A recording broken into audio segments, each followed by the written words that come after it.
Welcome to Survivor Voices Show with me, your hostess, Vennie Kocsis. I am the author of Cult Child and other publications, which you can explore on my website, VennieKocsis.com. That is VennieKocsis.com. Survivor Voices Show is dedicated to providing a platform for trauma survivors to tell our stories in a safe space. Each show will bring you a plethora of topics from authors to artists, survivors living with impairments, healing journeys, updated news, and real, raw, vulnerable moments of laughter and sometimes tears. Find me on Twitter using hashtag Survivor Voices. Connect with me on Facebook at Survivor Voices Show page. Join our Facebook group, Survivor Voices, where you will find support and be embraced as you share your life. Thank you for being here. And now, here is our show.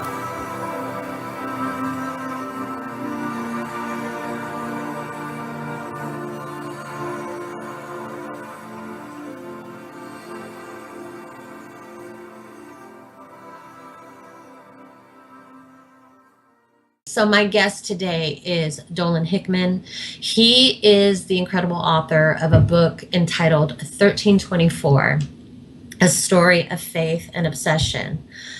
1324 is a very unique survivor-driven public outreach. It's intended to deepen public awareness of crimes against children and of the lingering impacts of PTSD. Publishing was entirely funded by a consortium of nearly 100 child abuse survivors and their allies. Dolon Hickmon is a popular blogger on Pathos.com and other platforms that we will hopefully have time to get into during the show. He's a child abuse survivor, a writer, and an anti-abuse activist. He dedicates his time, his skills to advocating on behalf of mistreated children, often in cooperation with children's rights groups and other advocates. His writing has been amplified on news websites, including Alternet, Salon, Pathos, the Spiritual Abuse Survivors Blog Network, and his opinions have appeared in newspapers such as The Scotsman, the South Lake Press, the Post Searchlight, and the Atlanta Journal-Constitution. Mr. Hickmon's original research continues to be cited by many and was included in a 2010 civil rights presentation to a committee of the U.S. Congress. Please explore his work. His website is 1324, that is the numbers 1324book.com. Dolon, thank you for joining me and hanging in there with me. I read a really compelling piece that you wrote. It was entitled, "My Father Repented of Christian Spanking Too Late." And there's so much I related to in that story, the horror of the belt, the thoughts of taking your abuser out. So hopefully if you wanted to give a brief 10 minutes of your story, and then when we come back, I'd love to get into your book. Okay, well, thank you so much for having me on the show. I really appreciate the opportunity to speak to your listeners. I am almost 42-year-old husband and father. I have one daughter. And as you've said, I'm also a survivor of physical abuse, which was while I was growing up in a fundamentalist Christian cult. So for the last, it's longer than 10 years now, but for the last 10 years or so, I've chosen to spend my free time writing and speaking about the problems that are faced by children who experience physical abuse under the guise of discipline. And I think it's worth, you kind of gave a good resume of all the things that I've done, but it's important to mention that I'm not a psychologist, I'm not a parenting expert, I'm a survivor, so I'm speaking from my own experiences, and I also am not paid for my activism, so I have a full-time job, I work to support myself, I work in one of the construction trades. The last school that I finished was the 10th grade. So I'm not coming to earn money or to sell books. the reason that I want to be on the show is to speak to people. And I know that most of the people who are listening probably have experienced some type of abuse. And I find, Vennie and I have spent quite a while talking to each other, prior to the show, and I have learned so much from talking to you, Vennie. And I hope that I can just, share a little bit of my own insights, what I have learned. I think all of us, I had a therapist years ago who said, really, you have to learn to be your own therapist. No one knows you like you know yourself. And so all of us have had our own process of learning, how to deal with where we came from, and we all have our own thoughts about it. So I'm really looking forward to share some of that. Yeah, I love talking to survivors as well. I'm like you. I learn things because that's such a powerful quote from your therapist, because it is so individualized, our healing journey, because we're all different. We all have different DNA. So there is no one system that's necessarily going to work for all of us the same, Correct. So what kind of happened with me is that you mentioned the blog post that you read that was it's called "My Father Repented of Christian Spanking Too Late," and that was a post that I wrote around the time that my father had passed away, and really kind of was a recap of the relationship that I had with him, and the estrangement. We were estranged from each other. So to go back, my parents joined the Independent Fundamentalist Baptist cult when I was between the ages of 3 and 4. And they did not have, it wasn't a perfect marriage before they joined the church. My parents had they met in the Army, and they were both heavy drinkers, and there was domestic violence already in the family. But once we joined the church, my mother really felt that by joining into a church that she was going to get help for the family, that was going to help with, lessening the violence in the household, and that everyone was going to be improved by their situation. And I think that's really common.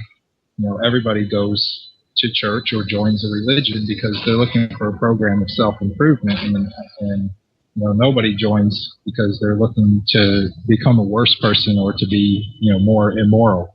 So, but the thing is that the way that our particular church was organized, and it's worth saying that, a Baptist church, other than the Southern Baptist Convention, each Baptist church is its own separate entity. They don't have a central authority who they report to. And it means that if you go to the church on the north side of town, they will tell you that the Baptists at the church on the south side of town are going to hell because they've gotten it wrong. So, the things I have to say about our church don't necessarily apply to other independent fundamentalist Baptist churches because they don't share a headship. But our church really was, it was a cult of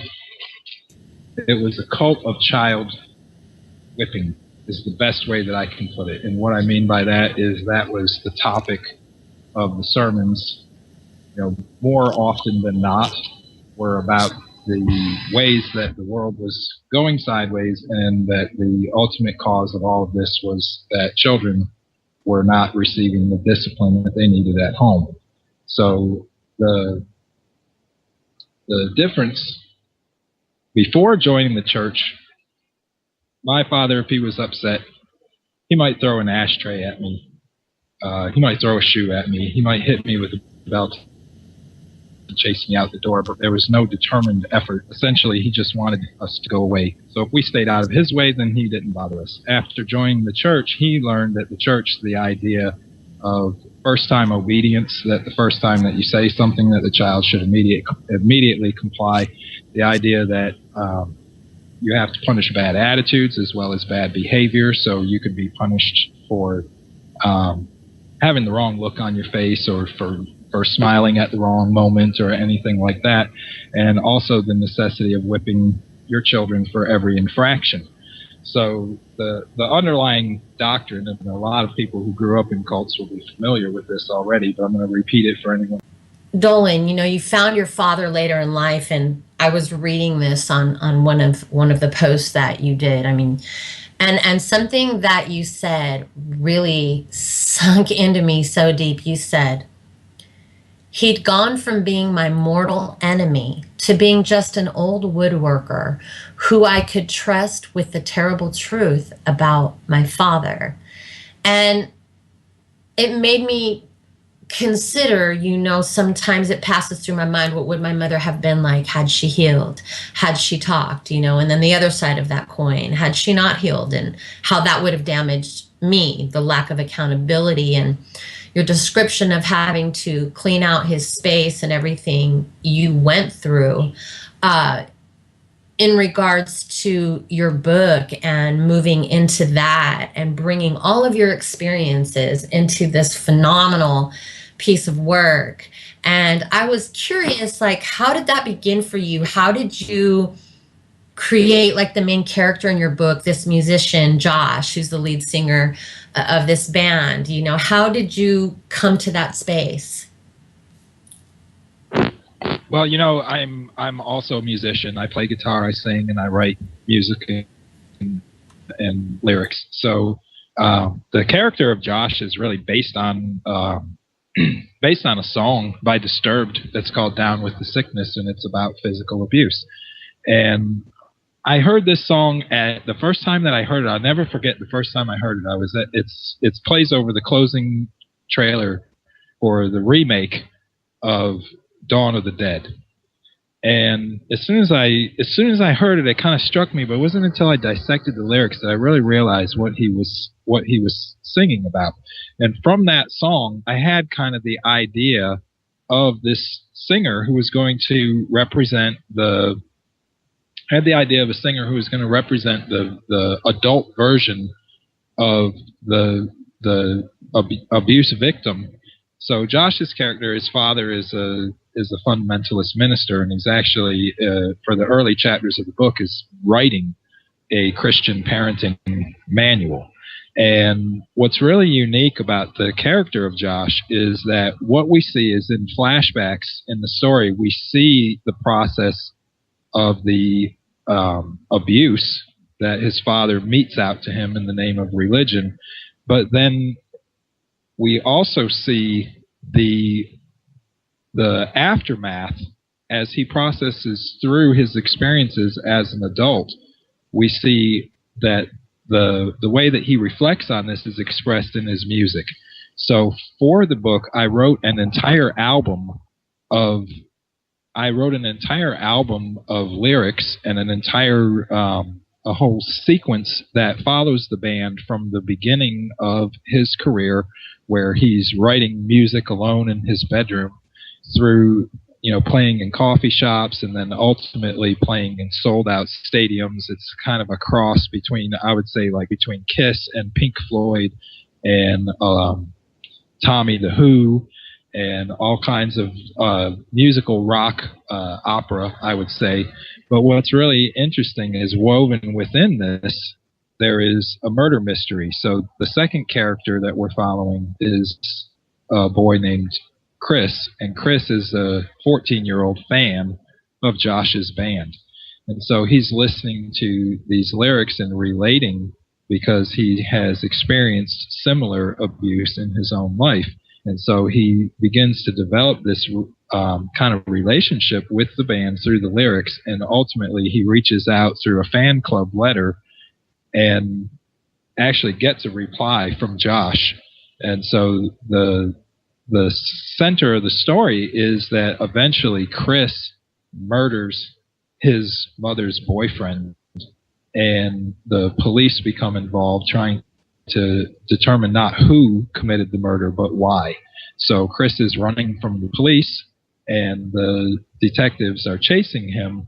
But as they're unraveling the story of this murder, they're also trying to figure out what is the connection between the singer and the fan, and how does all of this fit together. So the beauty of the novel really is that number one, you get really an intimate look into behind the scenes. I think a lot of memoirs, one of the things I appreciated about your book, Vennie, is that it was written as a novel, which means that there's a certain freedom to tell the story without having to be completely accurate to every detail of what occurred.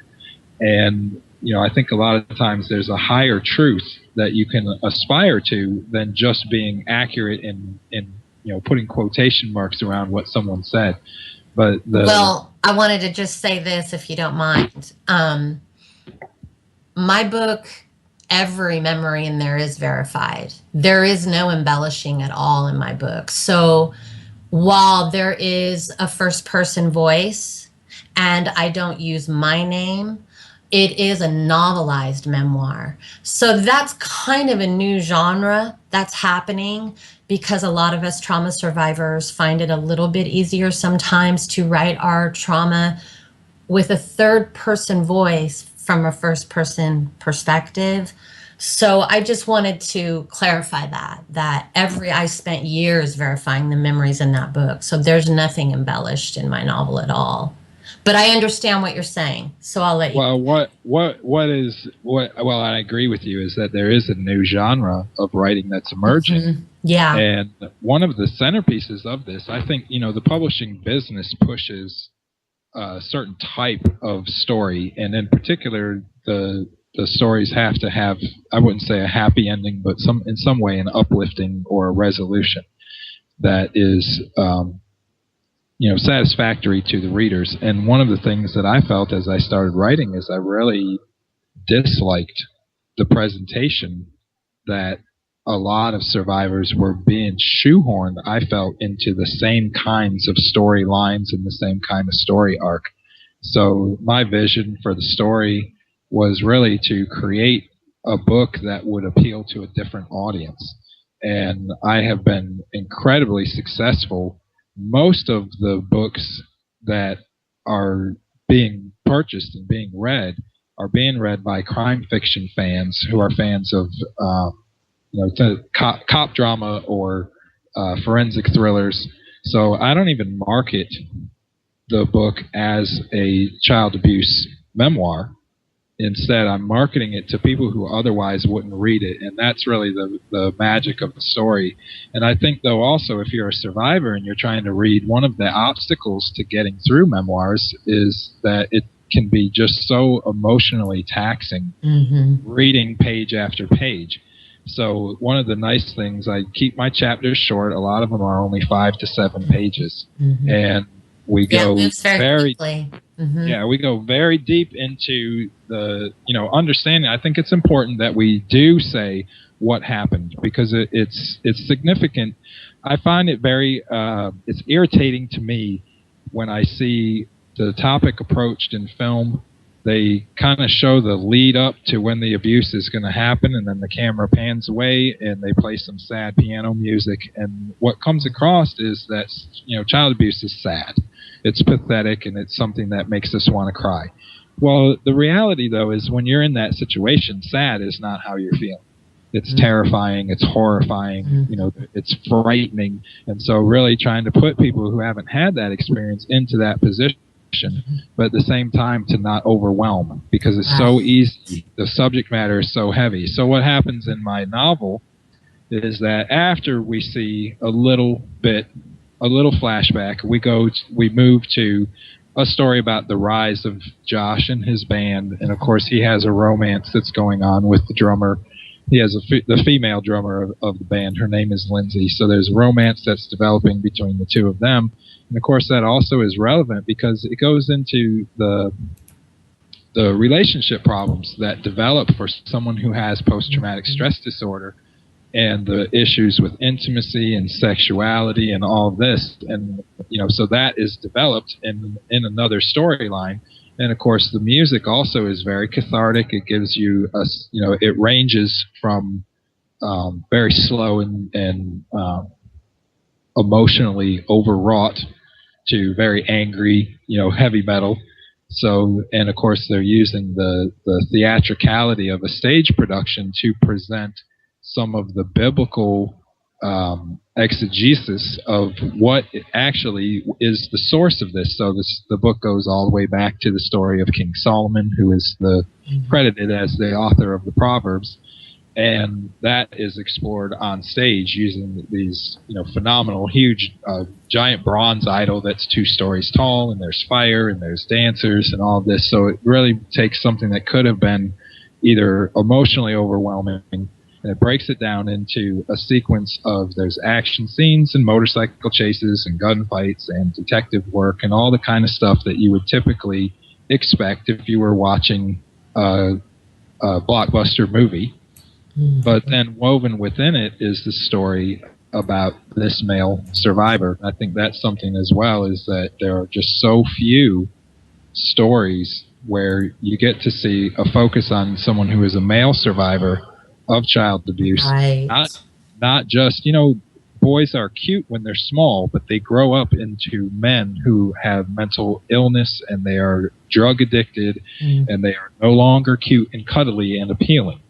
And so I was able, by using, first of all, a long story arc that follows Josh from around the age of 3 until the time that he proposes to his girlfriend, but also the second character of Chris, right, is another.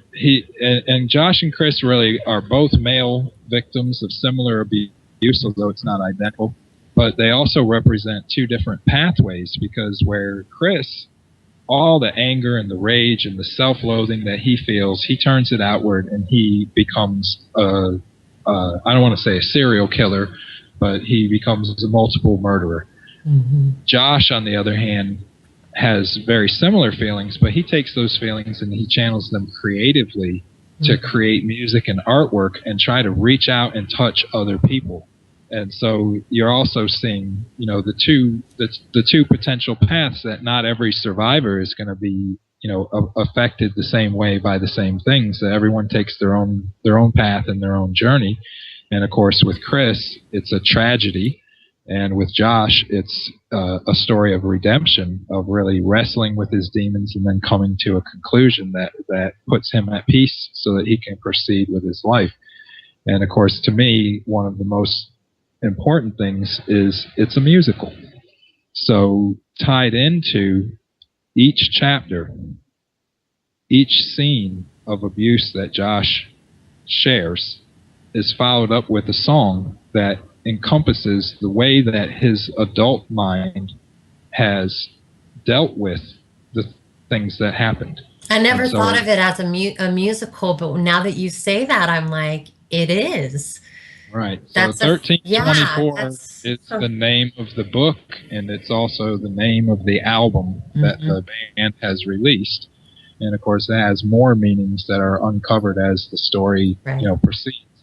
But if someone has been, like I said, if you look at The Who's Tommy, is an example of a rock opera that turned into a blockbuster Broadway play that deals with a lot of similar topics. And so it's not a totally unheard of thing to do, but I think in a novel, it's just really unusual. But I've had so many people come back and say, I have people who read the book and approach me through Facebook, because I do have a Facebook page as an author.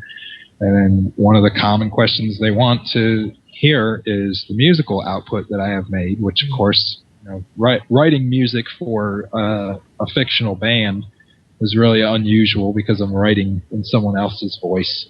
Right. But, a lot of it is personal, but, not all of it. And it's just kind of I think it's an interesting thing. And I think so many people who are survivors do, look at journaling and poetry and painting and music as an outlet for that. And so I think that anyone that has had that kind of, way of processing is going to really relate. And as I say, I've tried really hard to encapsulate each sequence in such a way that, you get enough of a dose to really understand what it is, but without being overwhelming, and then follow with something that is more of a, to cleanse your mind of that unpleasantness so that you're getting it in manageable doses. One of the things I think that keeps the general public from looking into the writings.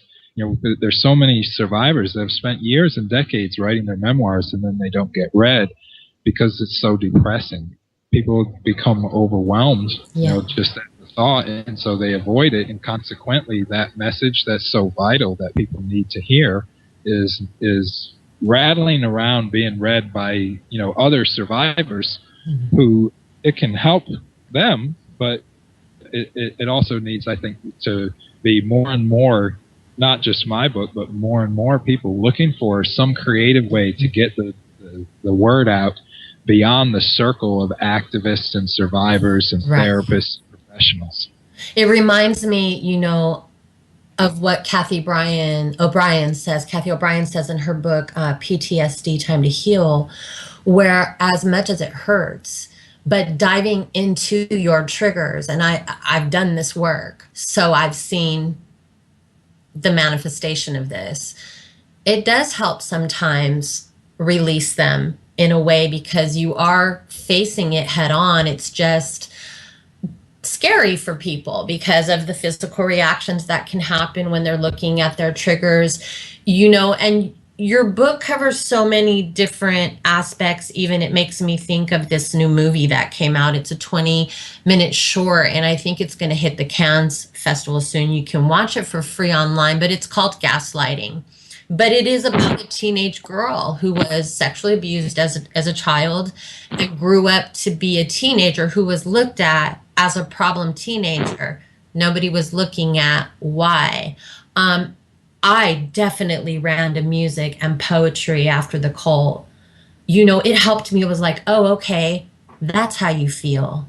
That's what finally we get to express our emotion. So you cover all of these aspects in such a great flow. Yeah, and also one of the other things that kind of inspired me is, if you remember all the way back to the Columbine shootings, there was a lot of public outcry at the time about the idea that the two boys that were involved in this terrible mass shooting at a school, about what kind of music they listened to, and whether that had been an influence, whether listening to dark heavy metal music had somehow influenced them to do these things. And what I kind of approach in 1324 is the idea that what we really need to be concerned about is, that there is a market for music and books and poetry that is written by child abuse survivors for other younger people who are are currently in the same situation. And so one of the things that we're looking at in my novel is, first of all, the way that the public perception of Josh's music is that it's demonic, and it's that he's promoting, all of the an anti-authoritarian worldview, and that he's glorifying violence and all of this. When you look at the source and understand what the lyrics mean and why he wrote what he wrote, it's the opposite of that. And at the same time, to blame a musician for inspiring a murderer while overlooking the fact that the reason that this kid relates to this music is that he has something in common with the person that created it. And so if you have, an artist who's singing about being sexually abused, and that sells millions of albums, I think it says something about our society, that there are so many people out there that there could actually be a market for this as entertainment, because there's so many people who are hurting and are looking for a connection. And it's just really one of the most interesting aspects to me of the story is, Chris is alone and isolated, and he can't talk to anyone about the abuse that he's suffering. But through the radio, this voice comes in to his bedroom where no one can come and says, I have felt the same thing that you have. I've seen what you've seen, and I know what you have been through. And how powerful that connection is to that. I think for a lot of people, for me, the first time that I ever had an idea that I was a victim of child abuse was because of something that I saw on television, that I looked at it and I went, oh my God, that's me. That's what's happening. And so I think that when we see, the tendency to try to shut this down as a conversation, Right. is the tendency to try to squash. And, it's back to the 1950s where child abuse was just, hushed up and swept under the rug.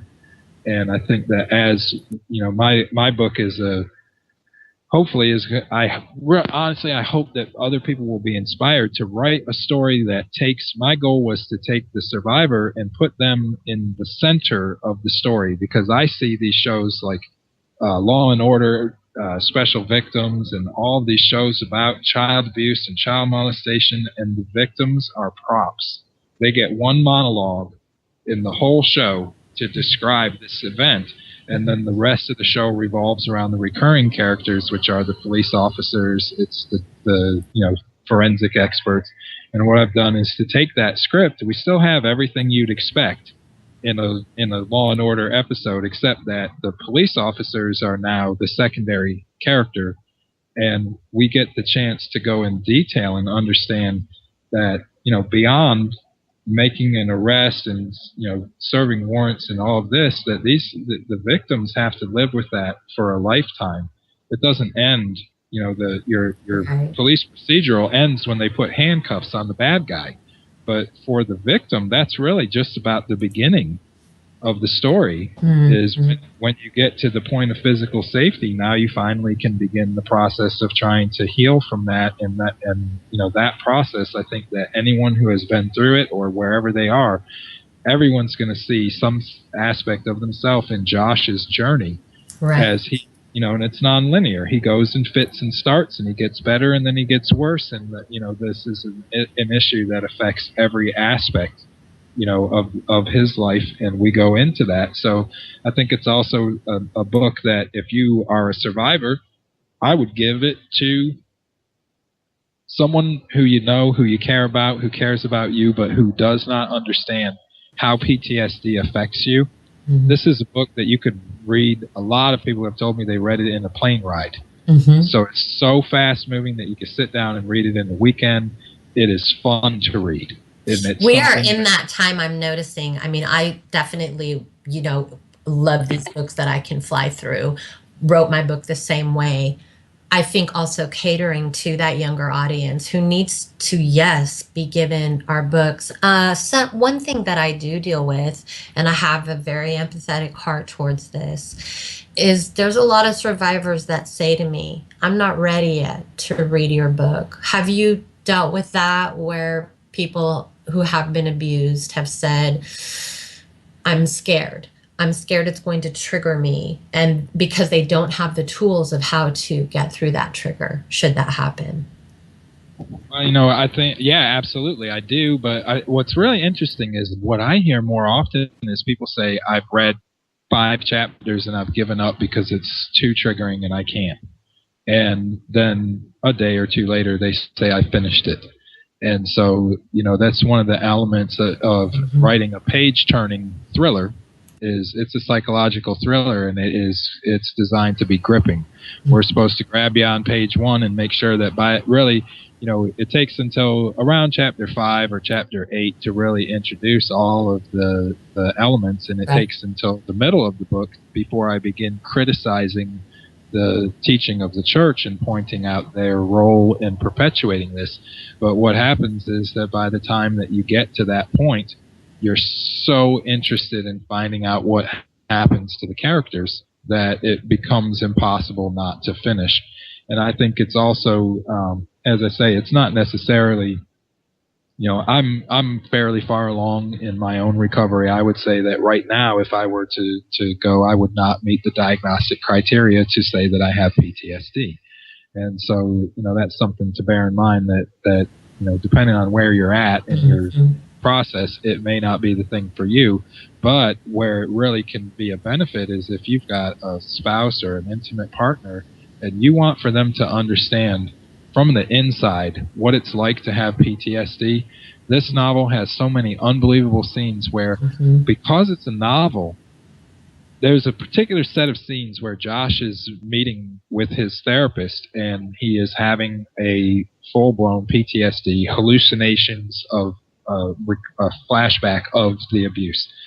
And as the therapist explains to him the physiological processes that he's experiencing, we are able to sit inside of Josh's head and feel what it feels like in the body, and what the way that the racing thoughts and the memories coming up and the adrenaline and the hand shaking and all of this feels like, while at the same time getting the scientific explanation and accurate, all the descriptions that are in my book. I was so fortunate to be able to consult with experts and have every detail about the medical science has been checked by a leading trauma researcher, and she's a Bristol University emeritus professor, and she blurbed for the back of the book for me.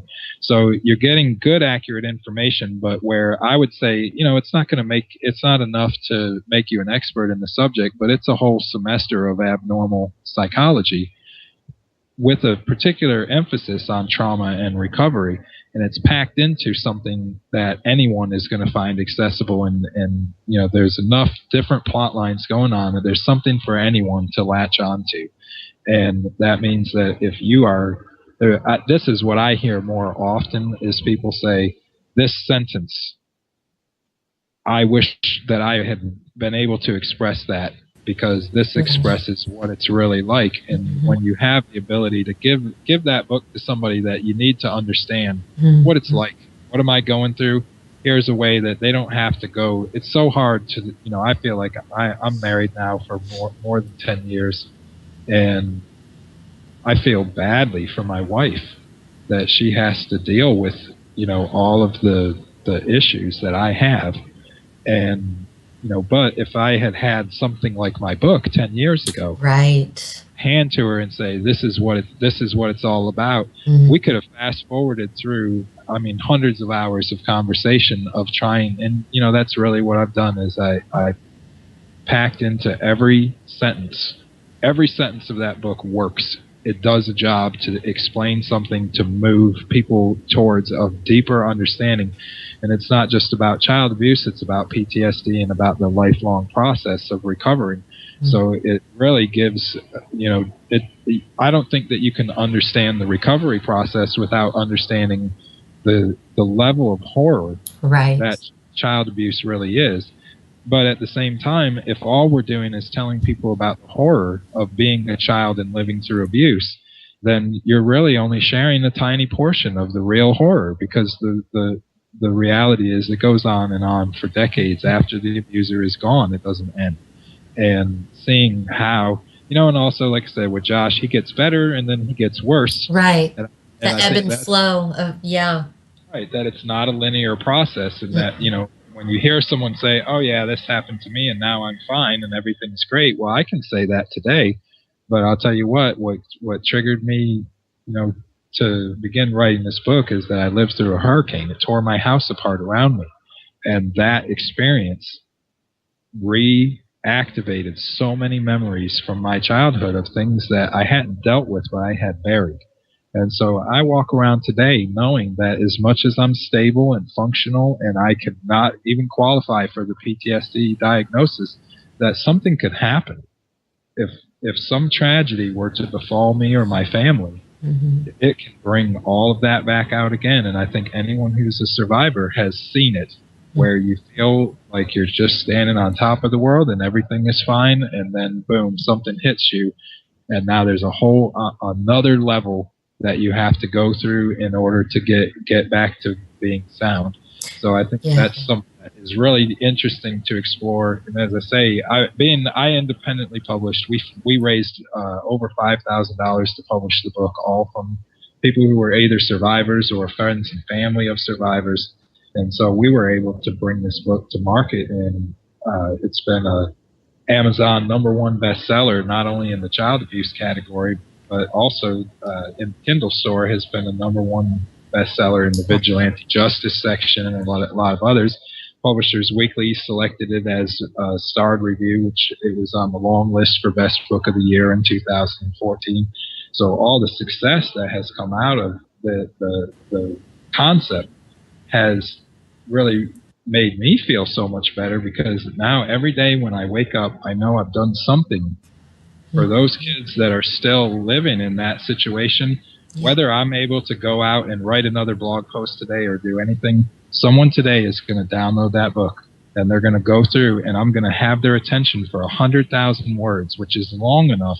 You know, a 1,500-word essay is not enough to convey to anybody what this is about.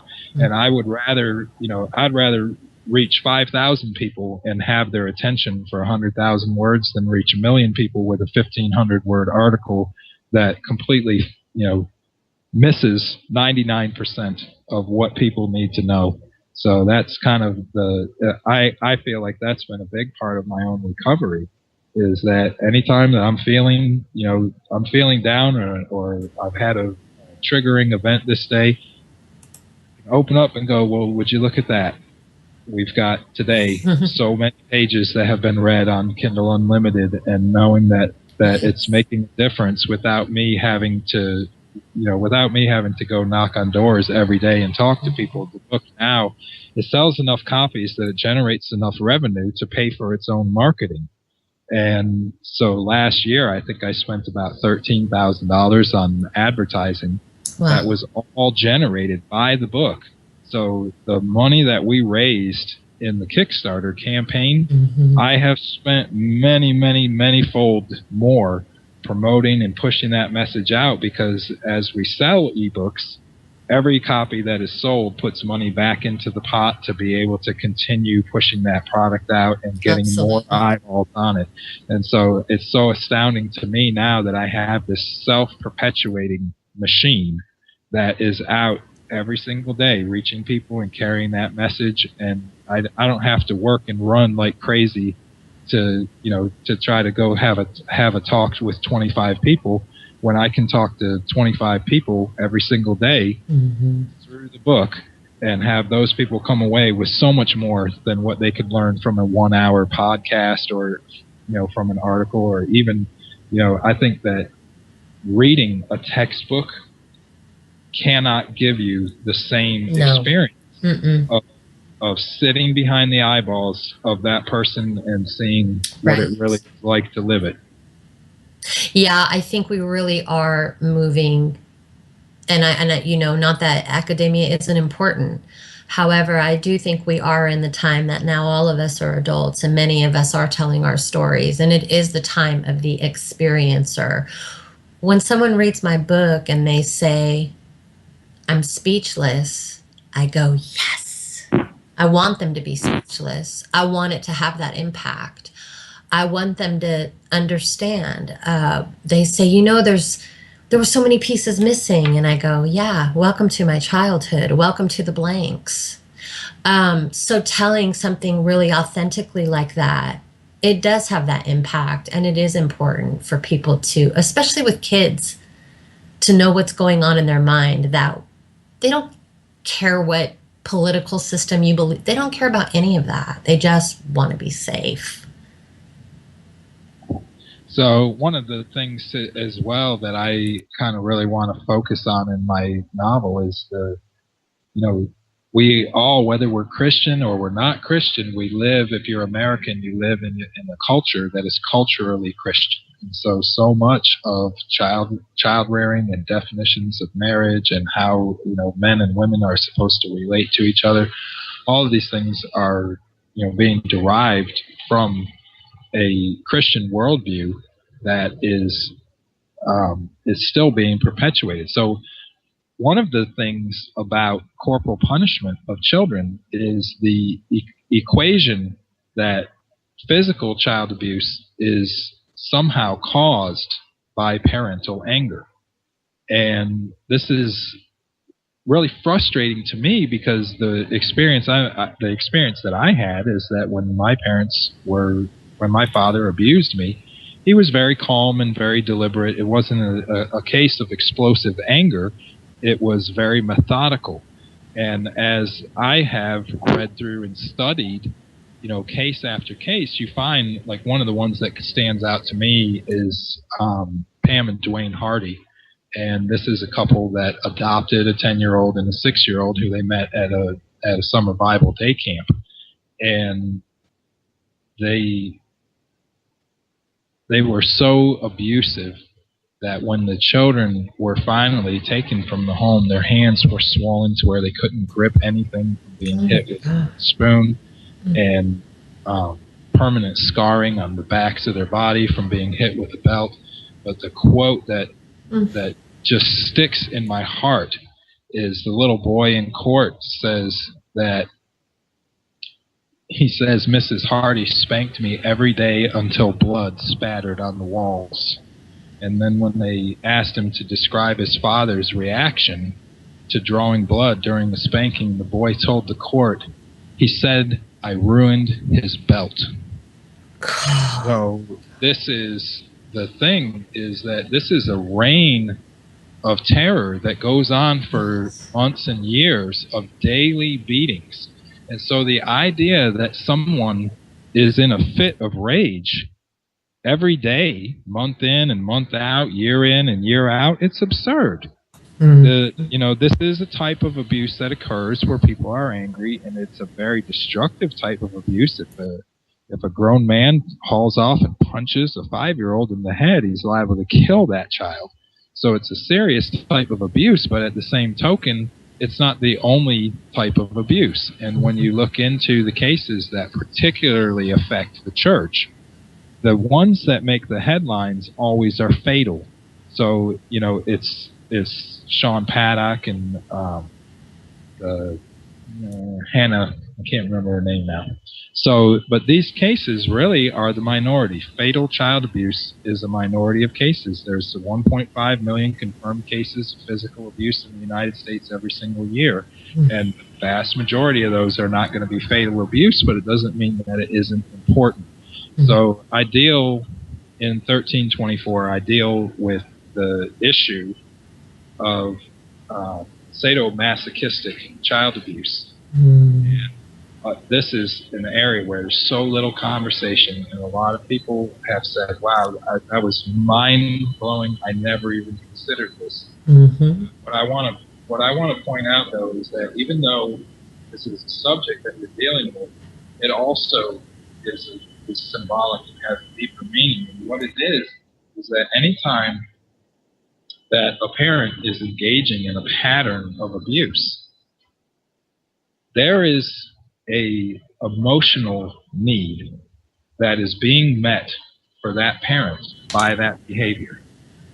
So if someone is a sexual sadist, then they have a very evident motive for wanting to physically abuse their children. And so it brings to the forefront the idea that physical abuse is not well-intentioned discipline that has gone overboard. When you're dealing with physical abuse, what I saw was that my father's behavior was like the behavior of a drug addict. That even when his wife was leaving him because of the abuse that he was doling out to his children, as his marriage is failing and he's having problems with the church, and he's watching his children descend into mental illness as a result of his behavior, he is unable to control himself to make himself stop. And this is something that I think is really, it's really sad that if you look at with sexual abuse, there was a time when we all believed that child molesters were old men hiding in the bushes waiting to jump out and attack. And now we know that your abuser is liable to be someone that you know. But with physical abuse, we're still where we were 50 years ago, and people are still saying your physical abuser is a drunk, he's an angry, person with anger management problems. And so what is happening is that a huge swath of physical abuse is basically defined away because the abuser wasn't angry, he wasn't an alcoholic, and he wasn't out of control. So because he calmly and deliberately peels the skin from your back with a belt, that's not abuse. And that's something that I think that people really need to understand, that just like sexual abusers of children are You wouldn't try to tell a sexual abuser how to properly give a little girl a bath. And yet we have churches that think that when a parent is physically abusing their kid, that what they need is advice about how to spank. Right. And it's not that. What you're dealing with is this is a parent that has a really profound something in them that I'm not going to say that they necessarily enjoy, because I don't think that someone who's masochistic enjoys being injured, but they need it. And someone who is sadistic, it doesn't necessarily have to be that they're sexually aroused by that behavior. It just means that there is some emotional need that they have that is met by dominating a helpless person. And, until you put that into the perspective of how you think about physical abuse, you're really impaired in trying to understand the motive. I think we're looking at a really oversimplified, almost like I've heard people say, well, a child molester must have a small penis. That is so oversimplified of what is wrong with that person. It has no bearing on reality. And saying that this difference between child abuse and discipline is that you shouldn't be spanking when you're angry is as shallow and demonstrates the same lack of understanding of what physical abuse is about as that kind of statement of, just simplifying it down. And what it is it's relatable. As a parent, I love my daughter to death. And then in the very next instant, I'm like, I just don't know if I can, keep myself from wanting to strike you. And how that relatable moment. But you see, the thing is that feeling angry is not the same thing as wanting to rain terror on children. Well, and yeah, Dolon, if you don't mind me just interjecting really quick too, is that, I was one of those children who grew up on a compound who was beaten almost daily, and I was not beaten by angry people. I was beaten with other children through a theology that created a ritual that said, if you do not do this, you are not a good parent. If you do not hit your child, if you do not punish them, whether we did something wrong or not, it was about the breaking of our will. And that's why that ritual was used. So there's this saying that if you think you are okay because you were spanked as a child, you probably aren't okay. Because it's not necessary to hit a child to raise them to be a good human being. But I completely can zero in on where you're going with that. That when there's a ritualistic belief that you can calmly bend a child over your lap, I was told this hurts me more than it hurts you. I didn't want to do this, but I love you. So you're being hit, your sacrum is being affected, your skeletal system is being affected under the guise of love and parenting. And that's partially what happened with me and so many other kids who were spanked as kids. Well, I think you just nailed it, is that this is something that that's really what I get back more often than people saying this was so overwhelming I couldn't read it.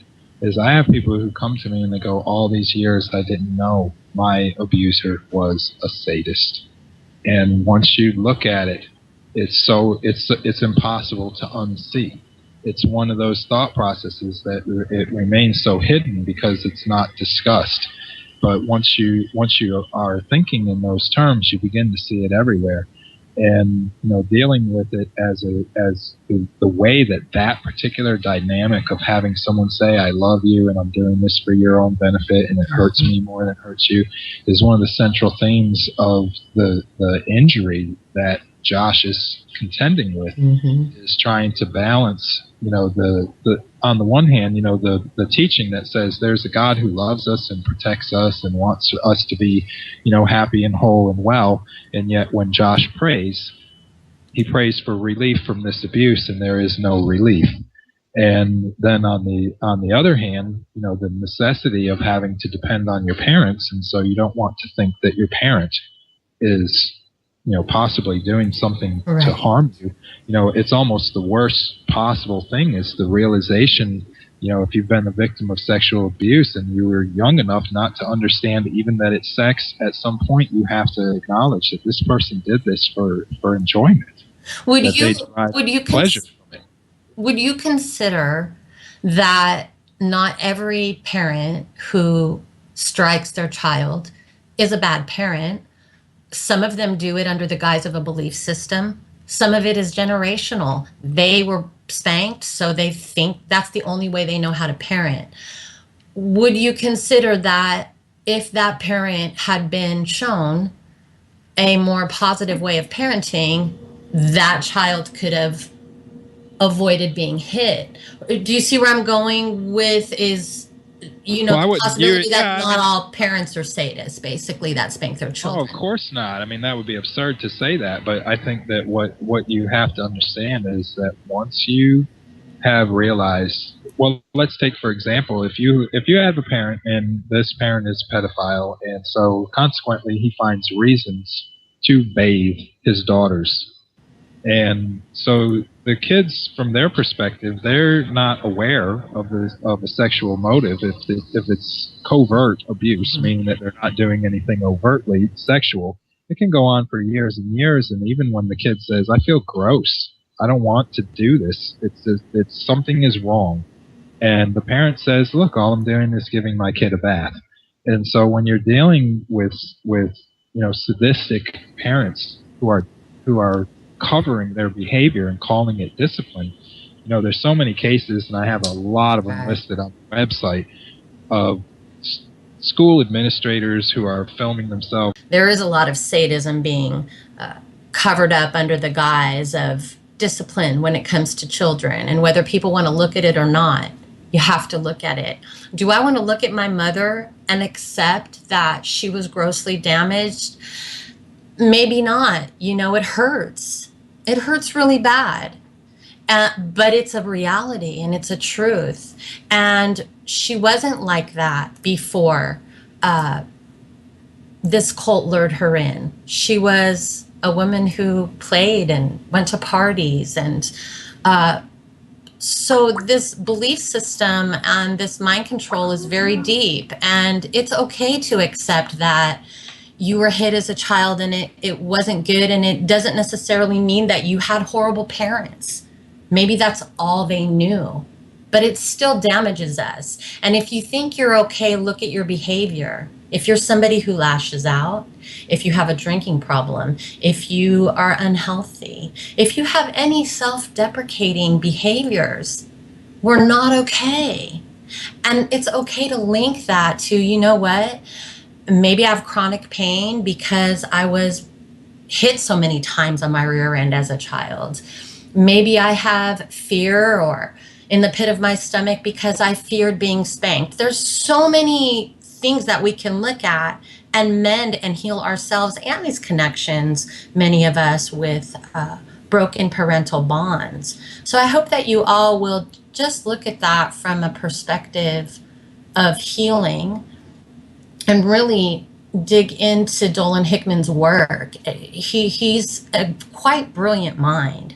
And like he shared, he's done a lot of studying of these cases. And we had a great conversation before the show. And one of the things that really struck me that I'd like to leave you with, when a child is being punished and they believe that they have bargaining power, that's when you hear a child say, "Please don't hit me. No, please, please, please." They whip their body around, which hurts their body. When a child doesn't have bargaining power, there's one of two things that happens. They either wail or they stay silent. And that's the level of hopelessness. And as horrible as it is to have to look at, we have to look at it. We have to. There's nothing in my heart more important on this planet, in my country of America where I live, to know that there are 1.6 million children abused every year, and only the deaths are what's put on mainstream media. that every 98 seconds a child is abused, whether sexually or physically. Think about those numbers. Do the math of how many children were abused just during this show. If that doesn't make you grow a passion to help our children while you're screaming for a better society, you might want to look into your future. Thanks for joining me, Vennie Kocsis, and remember, get through it, don't stay in it.